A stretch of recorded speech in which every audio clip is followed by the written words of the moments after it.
سے زیادہ صبر کرنا پڑتا ہے چرواہے کو. یہ تگے بکری ایک درخت سے کھا کر منہ نہ ہٹا لے، چرواہا انتظار میں کھڑا رہتا ہے. یہ حکمت تھی کہ ان سے بکریاں چرواؤ، پہلے ان سے بکریاں چرواؤ. سب سے زیادہ سخت اور ظالم فرعون، اس کی طرف دعوت دینے کے لیے بھیجنا تھا. ان سے پہلے بکریاں چروائی. سب زیادہ سخت قوم قریش، ان کی طرف آپ کو مبعوث کرنا تھا، پہلے بکریاں چروائیں.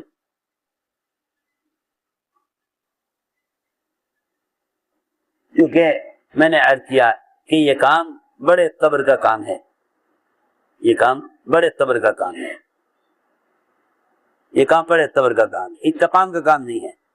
جن کے دلوں میں انتقام کا جذبہ ہوتا ہے ان کا دل صبر سے خالی ہوتا ہے، ان کا دل صبر سے خالی ہوتا ہے. کیونکہ صبر اور انتقام یہ دو جذبے ایک دل میں جمع نہیں ہو سکتے. صبر اور انتقام جو یہ دو جذبے ایک دل میں جمع نہیں ہو سکتے.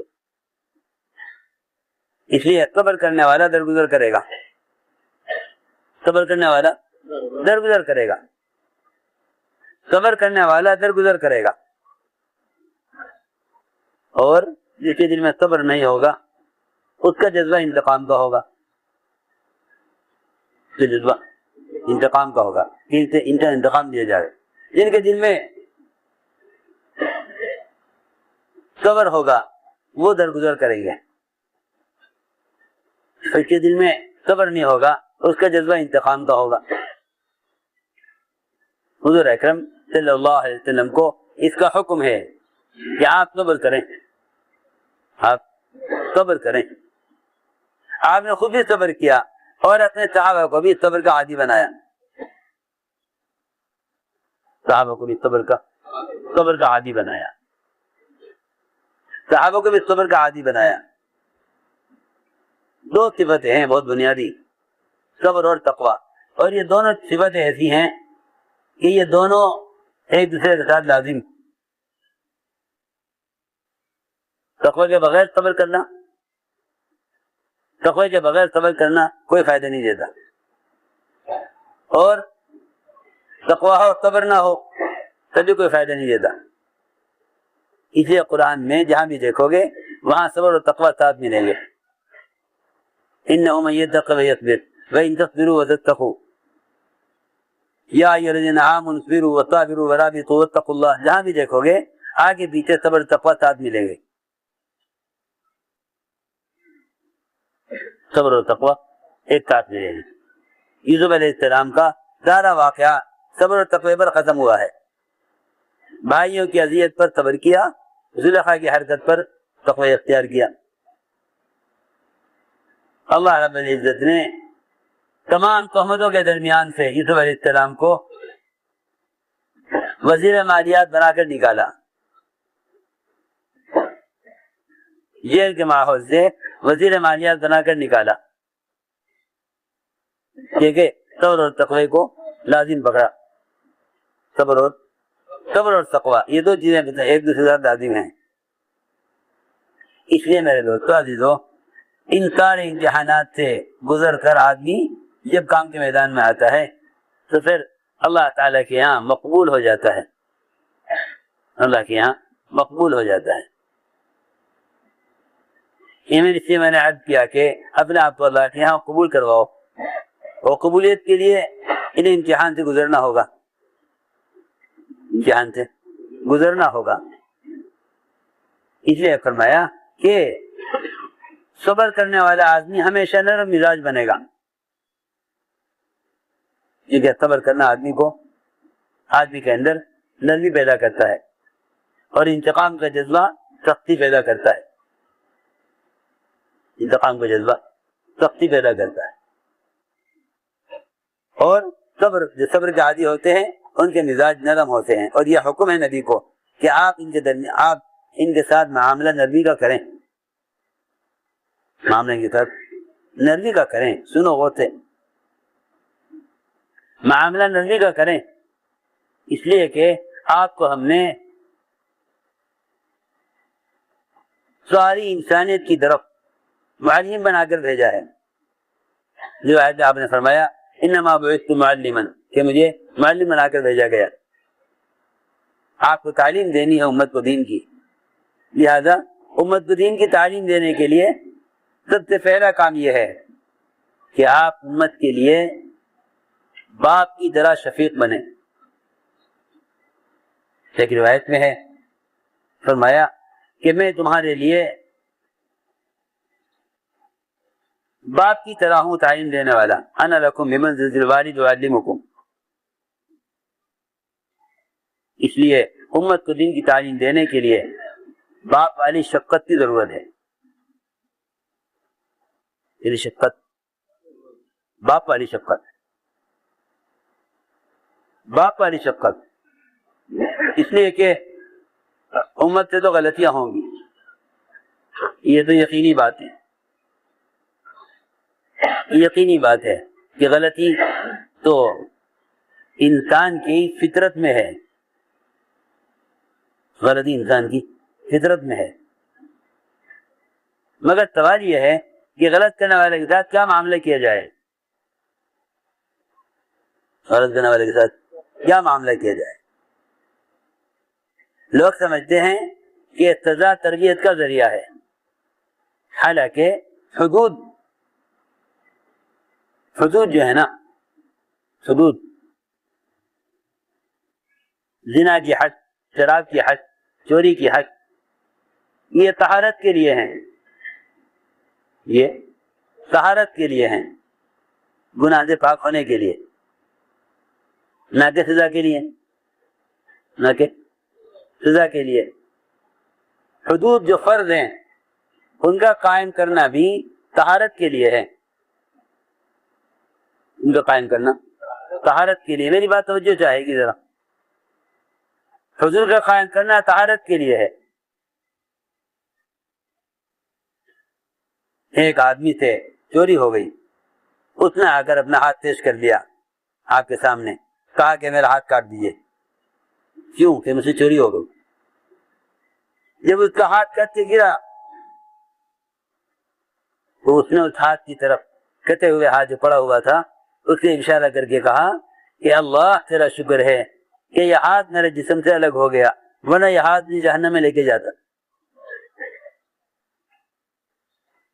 یہ ہاتھ مجھے، اس ہاتھ کے کٹنے نے مجھے اس گناہ سے پاک کر دیا، ہاتھ کٹنے نے مجھے گناہ سے پاک کر دیا، ورنہ یہ ہاتھ مجھے جہنم میں لے کر جاتا۔ تو اللہ کا شکر ادا کیا، ہاتھ کٹتے ہی، ہاتھ کٹتے سے اللہ کا شکر ادا کیا، اے اللہ تیرا شکر ہے کہ یہ ہاتھ میرے جسم سے الگ ہو گیا۔ میں نے عرض کیا حدود طہارت کے لیے ہیں، حدود طہارت کے لیے ہیں، حدود طہارت کے لیے ہیں۔ ایک آدمی زنا ہوا، اس کو رجم کیا گیا، رجم کیا گیا، تو کسی صحابی نے دوسرے سے کہا کہ دیکھو تو صحیح کتے کی طرح رجم کیا جا رہا۔ آپ نے فرمایا کہ میں دیکھ رہا ہوں کہ یہ تو زنا کرنے والا جنت کی نہروں میں نہا رہا ہے، جنت کی نہروں میں ہے، تو میں دیکھ رہا ہوں اپنی آنکھوں سے کہ وہ رجم کیا گیا اور جنت میں داخل ہو گیا، جنت میں داخل ہو گیا۔ تم نے تو غیبت کی ہے، اس کا تو اللہ کے یہاں حساب ہوگا، تم نے جو غیبت کی ہے اس کا تو اللہ کے یہاں تم سے سوال ہوگا، تم سے سوال ہوگا اس بارے میں۔ لیکن جس کی تم نے غیبت کی ہے، زنا کرنے والے کی، وہ رجم ہو کر جنت کی نہروں میں غوطے کھا رہا، یہ فرمایا روایت کہ وہ جنت کی نہروں میں غوطے کھا رہا۔ میں نے عرض کیا کہ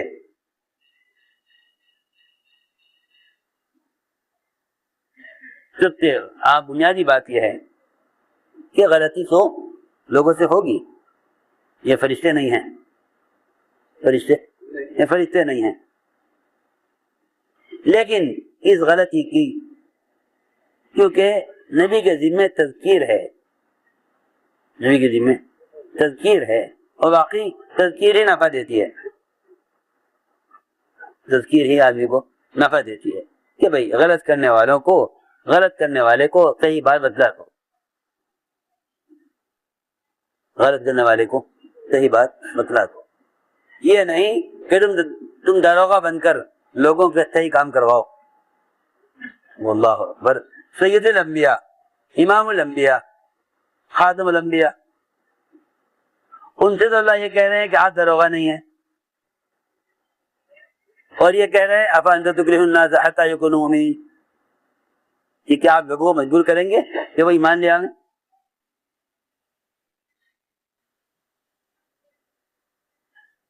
آپ لوگوں کو مجبور کریں کہ وہ ایمان لے آئیں؟ یا آپ کوئی داروغہ ہے ان پر کہ آپ ان سے صحیح کام کرائیں؟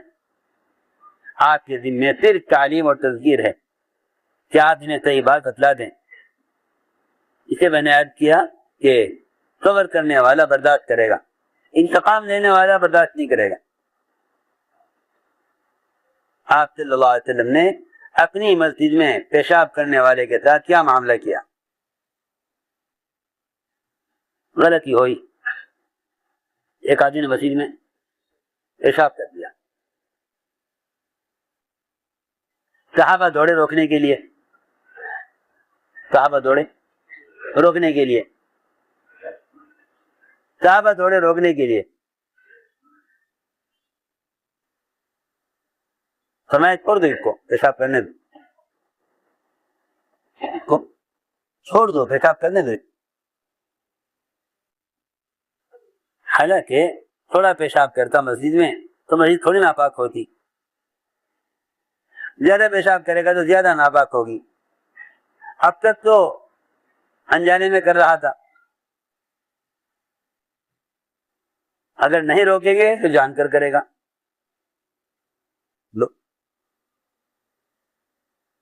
لیکن فرمایا کہ نہیں، اس کو پیشاب پورا کر دیں،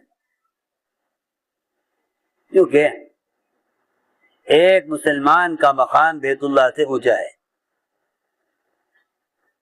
اور ساری دنیا کے مسجد بیت اللہ سے ادنا ہے۔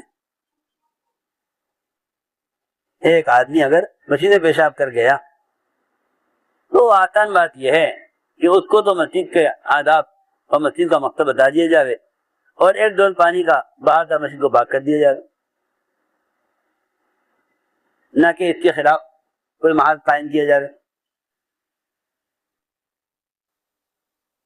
صحابہ دوڑے روکنے کے لیے فرمایا چھوڑ دو اس کو، پیشاب کرنے دو، پیشاب کرنے دو، پورا پیشاب کیا۔ اسے بلا کر سمجھایا کہ مسجد پیشاب پخانے کے لیے نہیں ہے، مسجد و ذکر و عبادت اور تلاوت و نماز اور باقی تعلیم اور تعلم کی جگہ ہے، مسجد پیشاب کرنے کی جگہ نہیں ہے۔ اس سے فرمایا، اس کے تو یہ کہا اور صحابہ نے فرمایا ایک ڈول پانی کا بہا دو، مسجد پاک ہو جائے گی۔ ہماری سب سے بڑی کمی یہ ہے کہ جس گناہ کرنے والے کو ہم دیکھتے ہیں اس کو گناہ سے روکنے کا ایسا طبیعت پر تقاضا ہوتا ہے، ایسا طبیعت تقاضا ہوتا ہے کہ خود گناہ سے روکنے والا اس سے بڑے گناہ کے اندر مشغول ہے، لیکن اس سے زیادہ تقاضا دوسرے کو گناہ سے روکنے کا ہے۔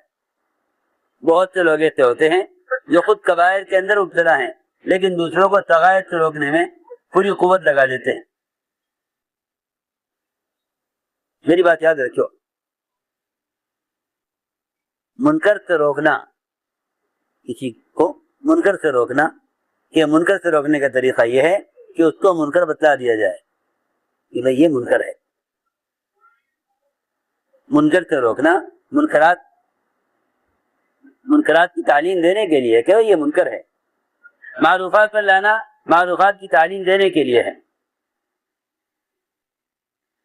اصل میں منکر کے ماحول کو بدلنے کے لیے ماحول سے لڑنا نہیں ہے، ماحول سے لڑنا نہیں ہے۔ اس زمانے میں لوگوں کا مزاج ہی بن گیا کہ وہ منکر کو بدلنے کے لیے منکر کرنے والوں سے لڑائی کرتے ہیں. اگر یہ نہیں مانو گے تو ہم تم سے لڑیں گے. حالانکہ منکر کو بدلنے کے لیے ماحول کا بدلنا اصل ہے. منکر کو ختم کرنے کے لیے ماحول کو بدلنا اصل ہے.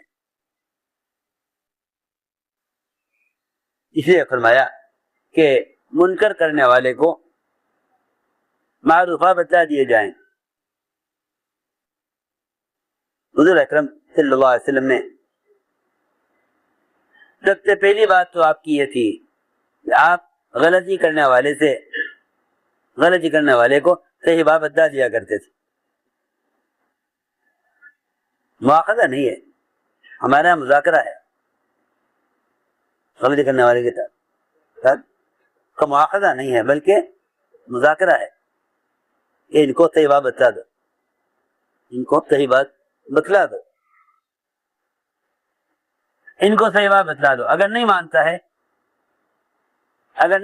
ہے تو پھر منوانے کا صرف ایک ہی راستہ ہے کہ دعاؤں کے ذریعے اس منکر کو ختم کرایا جائے. اس لیے کہ منکر سے روکنے کے 3 درجے ہیں. منکر سے روکنے کے 3 درجے ہیں. جہاد کے بھی 3 درجے ہیں. منکر سے روکنے کے بھی 3 درجے ہیں. پہلا درجہ یہ ہے کہ آپ منکر کے ماحول کو ہاتھ سے بدلیں. دوسرا درجہ ہے کہ آپ منکر کے ماحول کو زبان سے بدلیں. لیکن اگر ہاتھ اور زبان سے منکر آپ نہیں بدل سکتے تو آپ ہاتھ سے بھی چھوڑ دیں، زبان کو بھی چھوڑ دیں. پھر تیسرا آخری درجہ یہ ہے کہ آپ اس منکر کو اپنے دل سے بدلیں. اپنے دل سے بدلیں. کیا مطلب دل سے بدلیں؟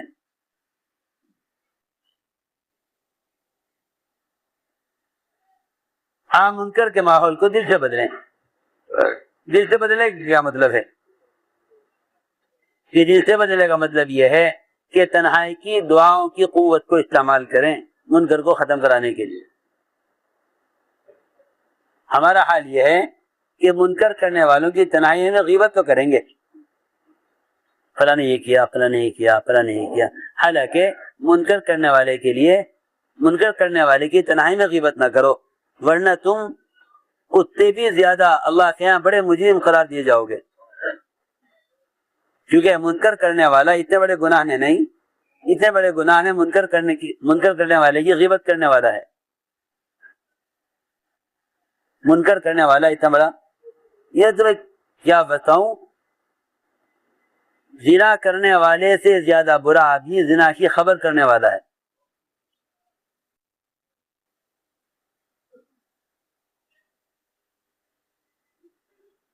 کیونکہ زنا اتنا بڑا منکر نہیں، اتنا بڑا منکر غیبت ہے. غیبت زنا سے بڑا منکر ہے. صحیح حدیث میں ہے اشد من الزنا، یہ غیبت زنا سے زیادہ شدید ہے. وجہ یہ بھی ہے کہ زنا کی اللہ کے ہاں توبہ ہے، زنا کی اللہ کے ہاں معافی ہے، لیکن غیبت کی معافی اللہ کے ہاں نہیں ہے. تو بجائے لوگ تنہائیوں میں غلط کرنے والوں کے لیے دعائیں مانگنے کے، تنہائیوں میں ان کی غیبتیں کرتے ہیں. حالانکہ جس آدمی کو زبان اور ہاتھ کے استعمال سے منکر کو نہ بدل سکے، وہ اس کو چاہیے کہ منکر کو بدلنے کے لیے دل کو استعمال کرے. فَلْيُغَيِّرْهُ بِقَلْبِهِ إِن لَّمْ يَسْتَطِعْ فَبِلِسَانِهِ إِن لَّمْ يَسْتَطِعْ فَبِقَلْبِهِ. اس لیے حضرت فرماتے تھے کہ جہاد کے بھی 3 درجے ہیں. حضرت فرماتے تھے جہاد کے 3 درجے ہیں. ہاتھ سے جہاد، زبان سے جہاد، اور آخر میں دل سے جہاد. اور یہ بات سب کے ذہن میں رہے کہ اگر دل سے جہاد نہیں کر رہا ہے تو پھر ایمان سے دل خالی ہو چکا ہے. اس لیے حدیث میں فرمایا سب سے کمزور ترین ایمان سب سے ضعیف ایمان اس شخص کا ہے، سب سے زیادہ ضعیف ایمان اس شخص کا ہے جو منکر کو دل سے بدلے، جو منکر کو دل سے بدلے، اس کا ایمان سب سے زیادہ کمزور، سب سے ادنا درجے کا ایمان اس شخص کا ہے جو منکر کو دل سے بدلے۔ وذالک اضعف الایمان، بعض روایتوں میں ہے کہ اگر وہ دل سے اس منکر کو نہیں بدلتا ہے، اگر وہ دل سے اس منکر کو نہیں بدلتا ہے تو فرمایا کہ پھر اس کے دل میں رائی کے ذرے کے برابر بھی اس کے دل میں ایمان نہیں ہے، پھر اس کے دل میں ایمان نہیں۔ تو میں نے عرض کیا کہ غلط کرنے والوں کے ساتھ کیا معاملہ کیا جائے، غلط کرنے والے کے ساتھ کیا معاملہ کیا جائے۔ حضور اکرم صلی اللہ علیہ وسلم بڑی سے بڑی غلطی کر جانے والوں کے ساتھ سب سے پہلا معاملہ آپ کا یہ ہوتا تھا کہ آپ اس کے ساتھ نرمی اور شفقت کا معاملہ فرماتے اور درگزر فرماتے، کیا کہتے درگزر کرتے تھے، درگزر فرماتے اور غلطی کرنے والے کے عذر کو قبول کرتے، غلطی کرنے والے کے عذر کو قبول کرتے۔ حاتب بن ابی بلتعہ رضی اللہ تعالی عنہ، انہوں نے مکے والوں کو خبر کر دی، مشرکین کو، کہ حضور اکرم صلی اللہ علیہ وسلم تم پر حملے کی تیاری کر رہے ہیں۔ یہ بہت بڑی غلطی ہوگی، یہ بہت بڑی غلط، بہت بڑی غلط۔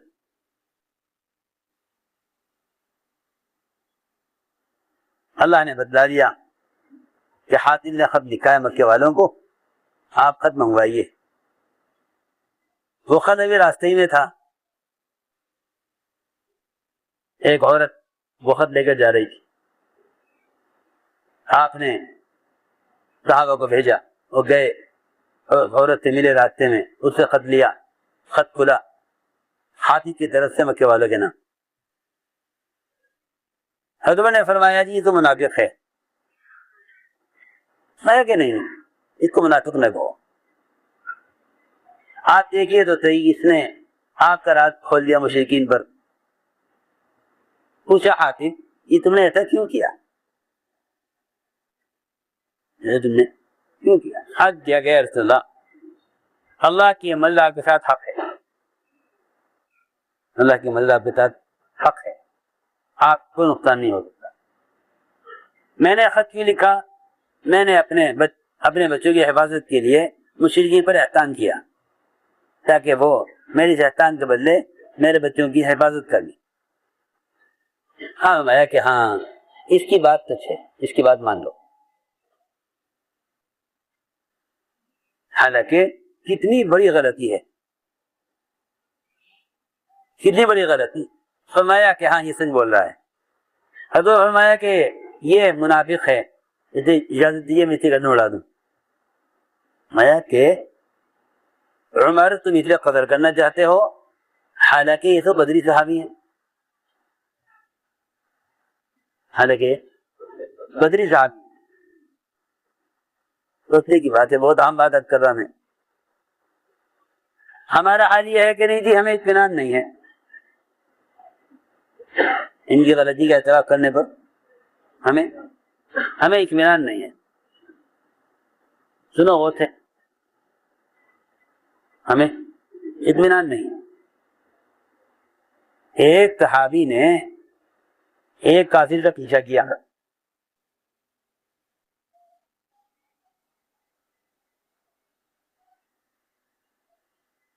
چنانچہ صحابی کافر کے پیچھے لگے قتل کرنے کے لیے۔ اس نے ایک درخت کی آڑ لے لی، یہ تاجے آگے بڑھے تو وہ کافر قابو میں آ گیا، پھر تلوار اٹھائی قتل کرنے کے لیے، اس نے کہا اشہد ان لا الہ الا اللہ، انہوں نے قتل کر دیا، انہوں نے قتل کر دیا۔ سنو عزیز قصہ ہے، انہوں نے قتل کر دیا۔ آپ نے فرمایا صحابی تھے تم نے اس کو قتل کر دیا اسی کلمہ پڑھنے کے بعد؟ یعنی وہ تو جان بچانے کے لیے پڑھ رہا تھا. صحابی کو کلمہ پڑھنے پر اطمینان نہیں ہوا. اس کافر کی کلمہ پڑھنے پر صحابی کو اطمینان نہیں ہوا. آپ نے فرمایا اگر تو تفسیر پھاڑ کر بھی دیکھ لیتا تب بھی تجھے وہاں کلمہ لکھا ہوا نظر نہ آتا. یہ تو اس کے اللہ کے درمیان کا معاملہ ہے, اس کے اللہ کے درمیان کا معاملہ تھا. سنو تو صحیح, ایک کافر اگر تلوار کے سائے میں کلمہ پڑھ رہا ہے تو اس کے کلمے کو قبول کرنا واجب ہے. اگر نہیں کرو گے تو تم اللہ کے یہاں قتل کرنے والے مسلمان کو قتل کرنے کے جرم میں مارے جاؤ گے. سوچے تو صحیح, وہ کافر جو کلمہ پڑھ کے جنت میں جاوے گا اور تم اس کافر کو اس مسلمان کو کافر سمجھ کے قتل کرنے کی وجہ سے جہنم میں جاؤ گے. آپ صلی اللہ علیہ وسلم نے ان صحابی کو کافر کا قتل کرنے پر اتنی ملامت کی کہ وہ کہنے لگے کاش میں اس کی جگہ ہوتا وہ میری جگہ ہوتا, وہ مجھے قتل کر دیتا. یعنی جس کافر کے کلمہ پڑھنے پر صحابی کو اطمینان نہیں ہو رہا, اب ملامت کے بعد اور آپ کے ملامت کرنے کے بعد خود تمنا کرے کاش وہ کافر کی جگہ ہوتا, کاش میں اس کافر کی جگہ ہوتا, کاش اس کافر کی جگہ ہوتا.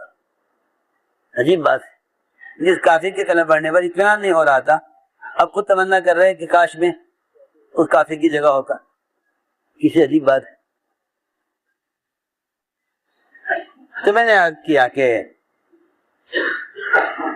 عذر قبول کرنا, حاطب نے عذر پیش کیا کہ جی میری بچے وہاں ہیں, میں نے اپنے بچے کی حفاظت کے لیے قریش پر مشرکین مکہ پر احسان کیا ہے.